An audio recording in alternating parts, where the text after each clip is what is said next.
Abra sua Bíblia no Salmo 104.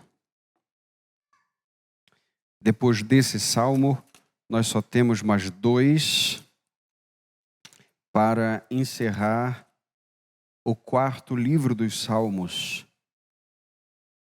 Porque depois do Salmo 107 até o Salmo 150, nós temos o quinto livro dos Salmos, visto que o livro dos Salmos é exposto para nós em 5 livros e estamos pertinho de terminar o quarto livro.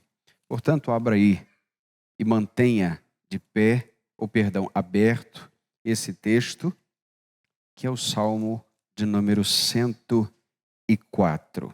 Mantenha a sua Bíblia aberta, porque nós vamos, enquanto lemos o texto, vamos expondo, enquanto a exposição acontece, nós vamos conhecendo o texto e aplicando no nosso coração. Esse é um texto, meu irmão, minha irmã, meu querido irmão, minha querida irmã, distinto de todos os outros salmos e também distinto de todos os outros textos da Bíblia num quesito.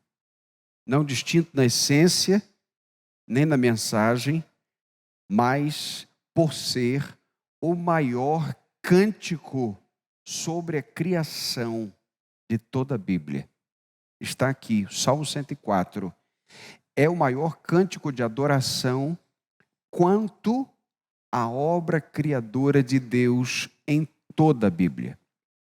Você vai perceber isso no Salmo 8, você vai perceber isso no Salmo 33, você vai perceber isso também no Salmo 34, no Salmo 145, daqui a um tempo nós vamos permitindo Deus lê-lo também. Mas este salmo é o maior texto de adoração e exaltação a Deus sobre a sua glória na criação. Portanto, nós temos aqui nesse texto uma celebração exuberante, essa é a palavra, sobre a criação de Deus, sobre o Deus que tem o poder de criar todo o universo, e não somente criar todo o universo, mas fazer a manutenção dele. Fazer a manutenção dele. Se você constrói uma casa, você precisa pensar que deve fazer a manutenção dela. Qualquer coisa que você tenha é um bem esgotável e aquilo precisa da manutenção. Imagine todo o universo, toda a criação está debaixo da manutenção minuciosa da parte de Deus. A pergunta é: já faltou água? Não, nunca faltou água. Desde que o mundo fora feito, sempre os rios deram água. Não falta peixe, não faltam animais, não falta o ar. Os tempos e as estações entram e saem. O sol está todos os dias fazendo trabalho. É claro que em alguns locais ele se põe, não é? E aparece de maneiras distintas, é claro. Mas o que nós estamos trazendo aqui é que tudo aquilo que Deus estabeleceu desde o início está em pé até hoje. Até hoje. Nós estamos aqui de pé, porque bebemos a água que Deus deixou disponível desde a criação. E o alimento hoje que nós comemos brotou da terra porque Deus definiu que brotasse desde sempre. O alimento brota da terra, o animal dá a sua cooperação, seja na proteína, seja no leite, seja no que for, porque Deus assim definiu desde o início. Portanto, nós temos aqui uma canção, meus irmãos, que é conhecida por alguns, ou chamada por alguns até, de a velha canção. Por que a velha canção? A velha no sentido da idade. e no sentido dela remeter à primeira criação. E quando eu digo a primeira criação, foi o ato criador de Deus, lá no Éden mesmo. Por exemplo, em Apocalipse capítulo 4, versículo 11, há uma canção na eternidade que fala sobre esta velha criação. Nosso Senhor e nosso Deus, Tu és digno de receber a glória, a honra e poder. Por quê? Acabamos de cantar isso. Porque Tu criaste todas as coisas e por Tua vontade elas existiram e foram criadas. Esta é a velha canção. Por quê? Porque há uma nova canção. É a canção da nova criação. Mas que nova criação é essa? Paulo vai dizer que aquele que está em Cristo, nova criatura é nova criação. É esse novo cântico que a Bíblia trata como novo. Em Apocalipse, no capítulo seguinte, capítulo 5, versículos 9 e 10, diz assim: e cantavam um cântico novo, dizendo: Tu és digno de tomar o livro e de abrir os seus selos, porque foste morto, e com o teu sangue, veja a nova criação, compraste para Deus homens de toda tribo, língua, povo e nação, e os constituíste reino e sacerdotes para o nosso Deus, e assim reinarão sobre toda a terra.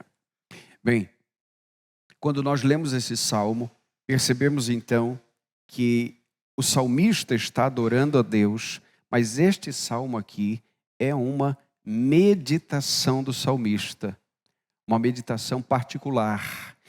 Se você olhar o versículo 34, você vai ver isso. O que diz aí, versículo 34? Isso aí. Que a minha meditação lhe seja agradável. Ou seja, depois, quando está quase terminando, ele diz: Senhor, eu quero que aquilo que eu estou pensando agrade o Senhor. Portanto, vamos visitar esse texto em algumas partes. A primeira parte aí vai ter o versículo 4. E dos versos 1 até o verso 4, dos versos 1 a 4, nós vamos ver a majestade do Criador na criação. Vou repetir: a majestade do Criador na criação. Ó minha alma, bendize o Senhor. Senhor meu Deus, Tu és esplêndido. Estás vestido de honra e majestade. Tu que te cobres de luz como um manto, que estendes os céus como uma cortina. És Tu quem pões os vigamentos da Tua morada nas águas, que fazes das nuvens o Teu carro, que andas sobre as asas do vento, que fazes Teus mensageiros como o vento e os Teus servos como fogo abrasador. Veja, estes primeiros versos aqui, e eu quero desde já traçar um quadro comparativo. Estes primeiros versos, eles apontam para o primeiro dia da criação. Quantos dias da criação temos lá em Gênesis 1, gente? Isso aí, 6 dias, porque no 7º descansou. O primeiro dia está sendo visto aqui.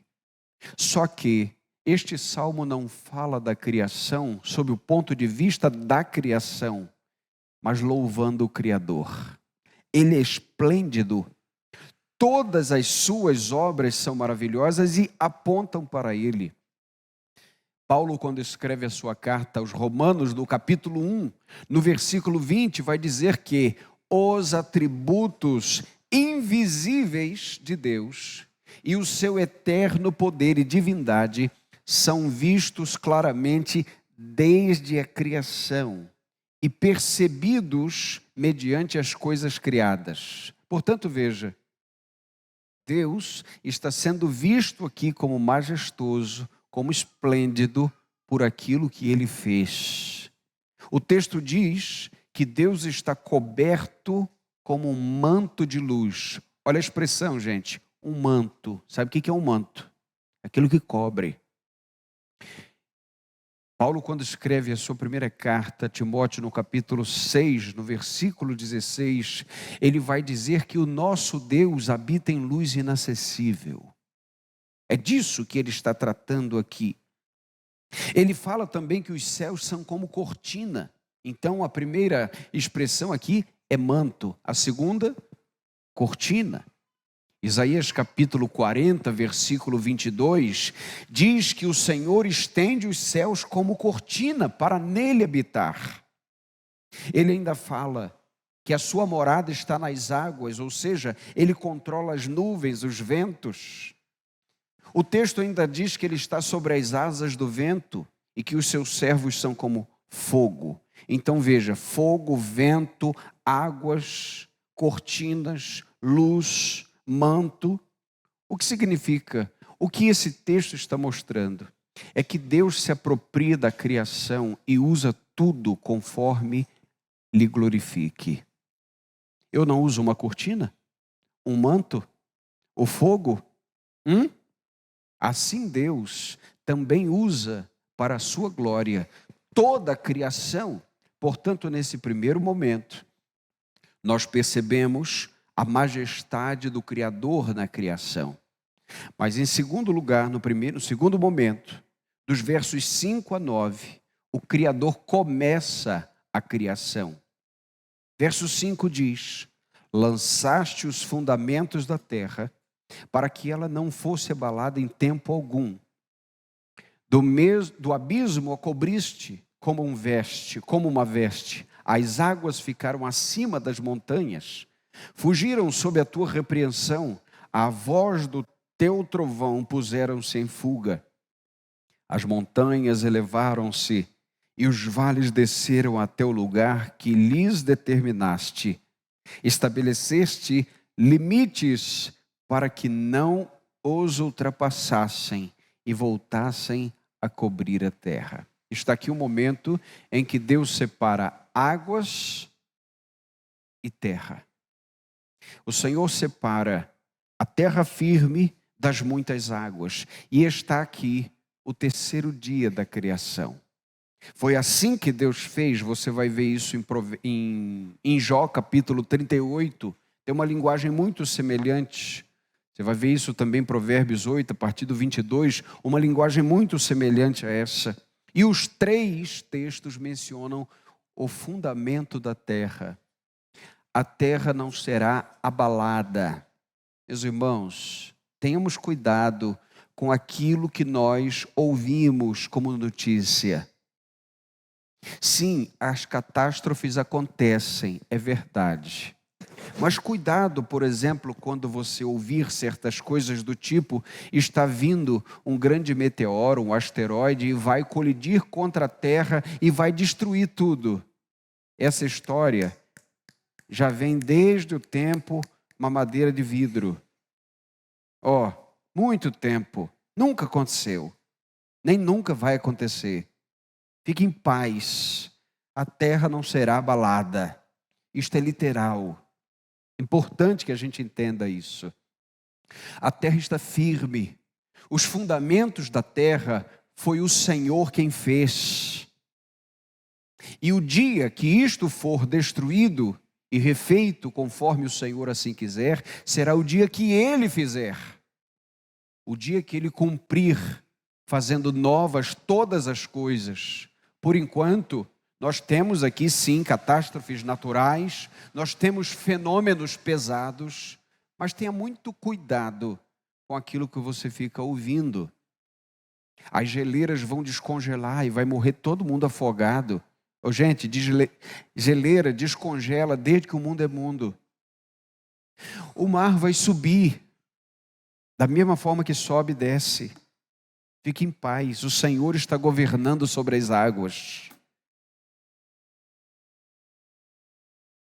Às vezes você fica atônito com certas coisas, basta ler um pouquinho mais aqui. O Senhor está aqui no início da criação, pondo em ordem o que é água e o que é terra firme e o que é espaço. Está aqui no terceiro dia da criação, mas há um terceiro momento aqui. que vai dos versos 10 a 23, essa é a maior seção do Salmo. E agora, veja, sinta-se cuidado pelo Senhor aqui, aplique-se em prestar atenção, porque nós veremos aqui os recursos do Criador para a sua criação. Verso 10: és tu quem fazes brotar nos vales nascentes que correm entre as colinas. Elas dão de beber a todos os animais do campo. Ali os jumentos selvagens matam a sede. Junto a elas habitam as aves dos céus. No meio da ramagem fazem ouvir o seu canto. Da tua alta morada regas os montes. A terra se farta do fruto das tuas obras. Mais uma vez está aqui o terceiro dia, onde o Senhor está imprimindo na vida vegetal todo o sustento da vida animal e da vida humana. Isso é uma cadeia feita por Deus. E observe aqui desde já, meu irmão, minha irmã, que os animais do campo têm água, os pássaros têm sombra, têm água, e nós achamos que Deus nos deixaria com fome? Não foi isso que Jesus disse? Olhem para os passarinhos, eles não trabalham, eles não fazem nada para ninguém, mas eles comem. Isso não é prerrogativa para não fazermos. O que Jesus está dizendo é: se vocês que fazem, que trabalham e que são a parte mais alta da criação, enquanto esta ordem aqui, é isso que Jesus está dizendo. Será que como filhos o Pai não vai dar a vocês o que comer? Veja aqui a vida vegetal a partir do versículo 14. Fazes crescer a erva para os animais e a verdura para o homem, de modo que da terra ele tire o alimento, o vinho que alegra o coração, o azeite que faz reluzir o rosto e o pão que lhe fortalece o coração. Portanto, veja aqui que Deus já deixou muito bem definidas as coisas. Animal come grama e gente come verdura. Tem diferença ou não tem? Tem diferença, está aqui na palavra de Deus. É tão claro, é tão simples. Percebemos aqui que Deus não fez as coisas somente por utilidade, mas também que tivéssemos prazer. Veja aqui, gente, o vinho alegra o coração, o azeite faz reluzir o rosto e o pão fortalece. Ou seja, não é só uma questão de matar a fome. Deus poderia fazer todas as coisas monocromáticas, de uma cor só, com um gosto só, não é verdade? Com uma textura só. Mas ande num campo, quantas flores diferentes, quantas cores diferentes. Observe o canto dos pássaros, cada um canta de maneira diferente. Cada animal tem um comportamento distinto. Cada textura de árvore é distinta. Cada copa dos arvoredos são distintas. Cada fruto tem o seu sabor diferente. O peixe de água salgada tem uma textura, de água doce, outra textura. Poderia ser uma coisa só, mas Deus faz toda essa variedade para que nós desenvolvamos a alegria do gosto. Você gosta de uma coisa, outro gosta de outra coisa. Isso vem de Deus.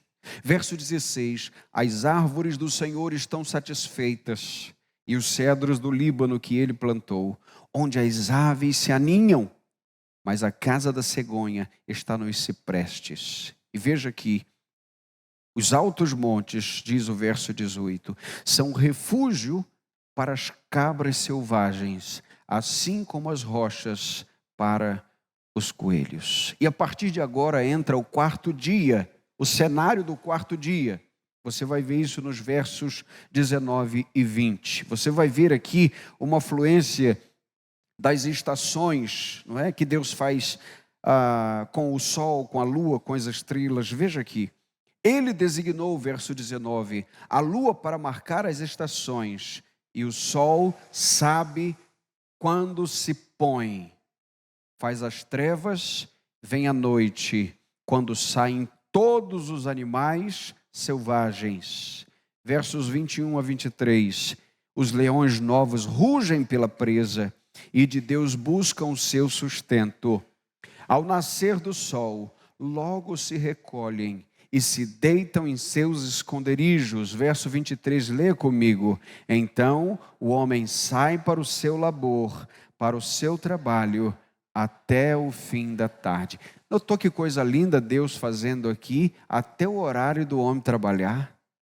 Acordar cedo e vai até o finzinho da tarde trabalhando. Compreende aqui que há um ciclo muito perfeito e depois disso, à noite, os animais selvagens saem e aqueles silvestres menores estão ali durante o dia. Percebe que o Senhor está colocando em ordem todas as coisas e agora o quarto dia de criação está sendo designado aqui por conta dos astros, sol e lua e todas as coisas, tanto trevas quanto claridade, tanto dia quanto noite, Deus faz tudo isso para nós. No quinto dia da criação, Deus formou os oceanos, ou a vida oceânica, vamos dizer assim. Isso está lá em Gênesis capítulo 1, versículos 20 e 21, você percebe essa atividade criadora de Deus. E aqui nós vemos nos versos 24 a 26, ó Senhor, que variedade há nas tuas obras, fizeste todas com sabedoria, a terra está cheia das tuas riquezas. Também o vasto mar aberto, onde se movem seres inumeráveis, animais pequenos e grandes, ali passam os navios e o Leviatã, que formaste para nele se recriar. Percebemos aqui, primeiro, a terra está cheia de riqueza. O livro mais antigo da Bíblia é o livro de Jó. Jó tem mais ou menos a data de Abraão ali, de Terá. E em Jó capítulo 28 está um dos capítulos, para mim, mais belos do livro, pelo menos, porque trata de uma tecnologia antiga de extração de riquezas. Você percebe ali implosões e explosões de rochas, você percebe técnicas de tapar veios de água em rochas profundas, você percebe andaimes ali, toda uma parafernália, toda uma estrutura de trabalhadores trabalhando longe de casa. Bom, para quê? Para extrair os minérios, as riquezas. Bom, isso é antigo. Deus deu essa sabedoria. Em Gênesis capítulo 4, logo depois do capítulo da queda, você já percebe a extração de minérios, porque você tem ali instrumentos de metal. Para ter instrumento de metal, o que precisa, gente? Você precisa do garimpo, não é? Da siderurgia, e você precisa também, no mínimo, da metalurgia. E você também precisa da expertise de um luthier para construir alguma coisa com aquilo que saia som. Veja que tecnologia antiga. Isso tem 6.000 anos. É o Senhor colocando todas as riquezas à disposição nossa. Bom, e agora nós percebemos aqui, neste quinto dia de criação também, o mar com inumeráveis animais, e nós vemos aqui tanto grandes quanto pequenos. E uma curiosidade, ele fala dos navios que passam ali, porque isso é comércio. Todas as vezes que, ou geralmente quando a Bíblia fala de navios em mar, quando trata, por exemplo, dos navios de Salomão e daqueles que chegavam até Salomão, tem relação com o comércio. Mas ele trata aqui, curiosamente, sobre o Leviatã. E o Leviatã, principalmente no Oriente Antigo, tem uma visão mitológica daquele grande animal que é pintado ali. Nós não sabemos que animal é esse, mas o fato é que o salmista mostra esse grande, estupendo animal como se fosse um animal doméstico de Deus. Ele diz que este Leviatã, ele está se recriando ou se divertindo, digamos assim, fazendo as suas travessuras ali no oceano, enquanto os navios trafegam. Bom, fica aqui no mistério, porque eu ainda não vi nenhuma foto de Leviatã. Nós não sabemos do que se trata, mas certamente é um grande animal, se extinto ou não, mas o fato é que o salmista está mostrando até o mais terrível dos animais, ele se torna dócil diante do Criador. Esta é a ideia que ele está passando para a gente. Portanto, você viu aqui, neste quarto momento, os recursos de Deus, nascentes, árvores, vegetais, os montes, as águas, o dia e a noite. Vimos aqui no quinto dia da criação os mares, o comércio. Mas nós vemos no quarto momento dos versos 27 a 30 o sustento, não só o recurso, mas o sustento. Veja agora o sustento muito claramente dos homens. Versículo 27, todos esperam de ti que lhe dês o sustento a seu tempo. Vamos repetir isso, gente. Todos.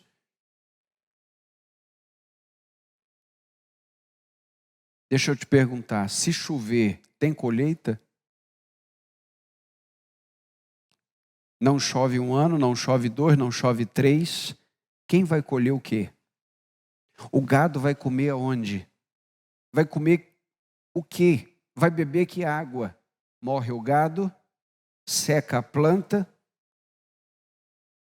a fruta não vem do pé, o legume não vem da terra.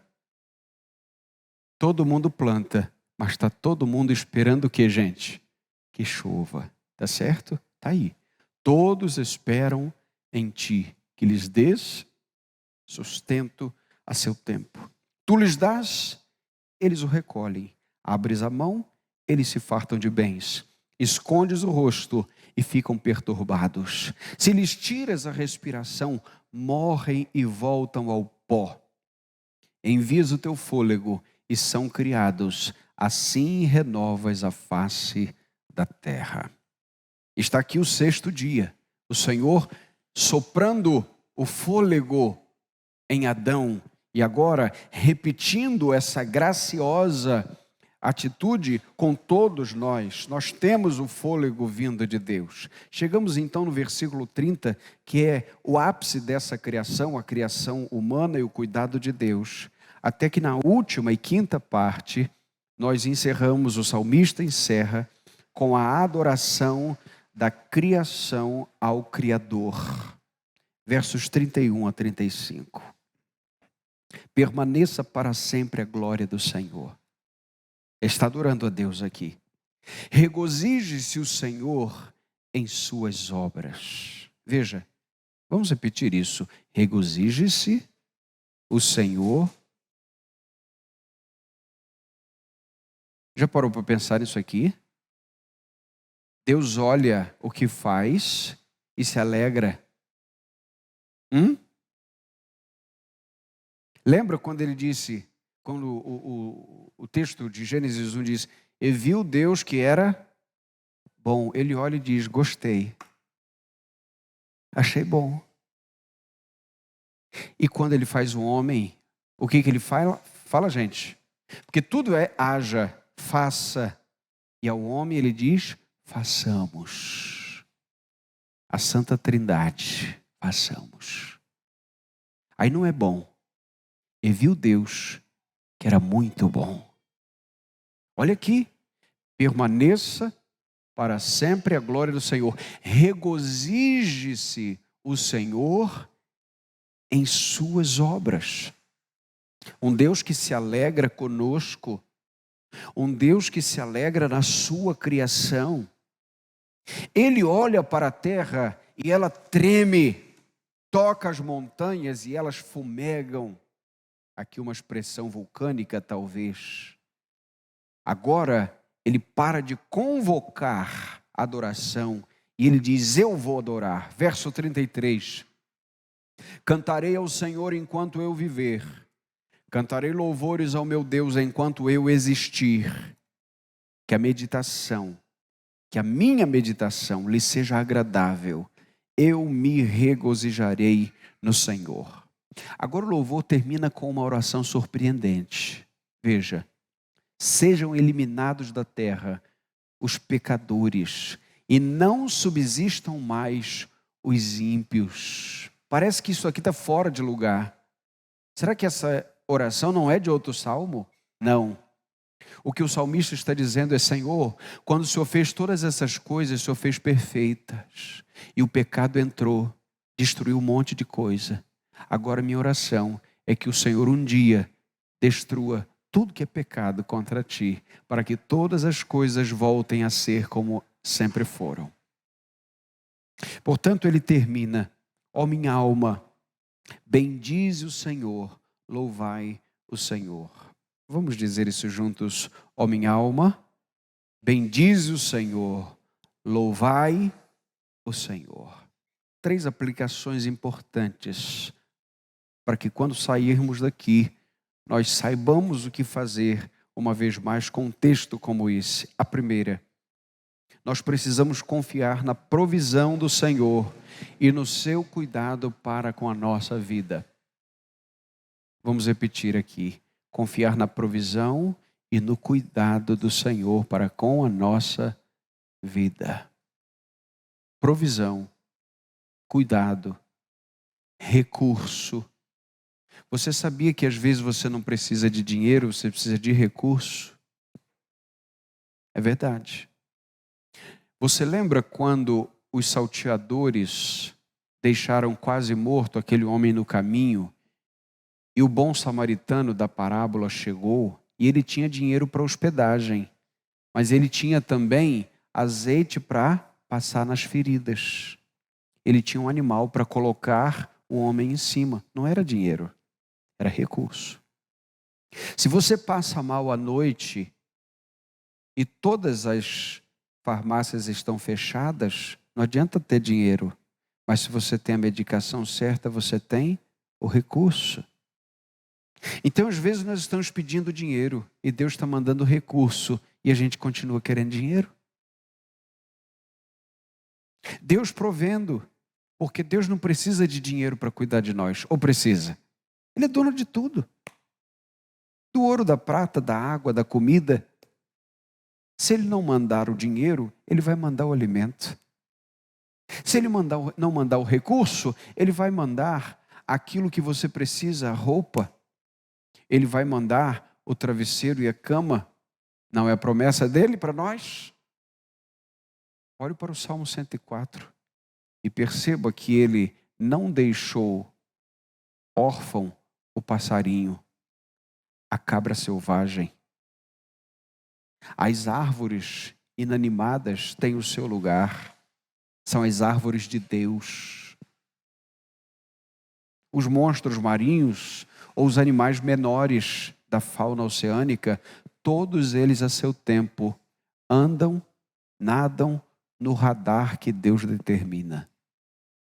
Portanto, nós precisamos de fato confiar na provisão do Senhor. Segunda aplicação, nós devemos exercer gratidão por aquilo que Ele já tem nos dado.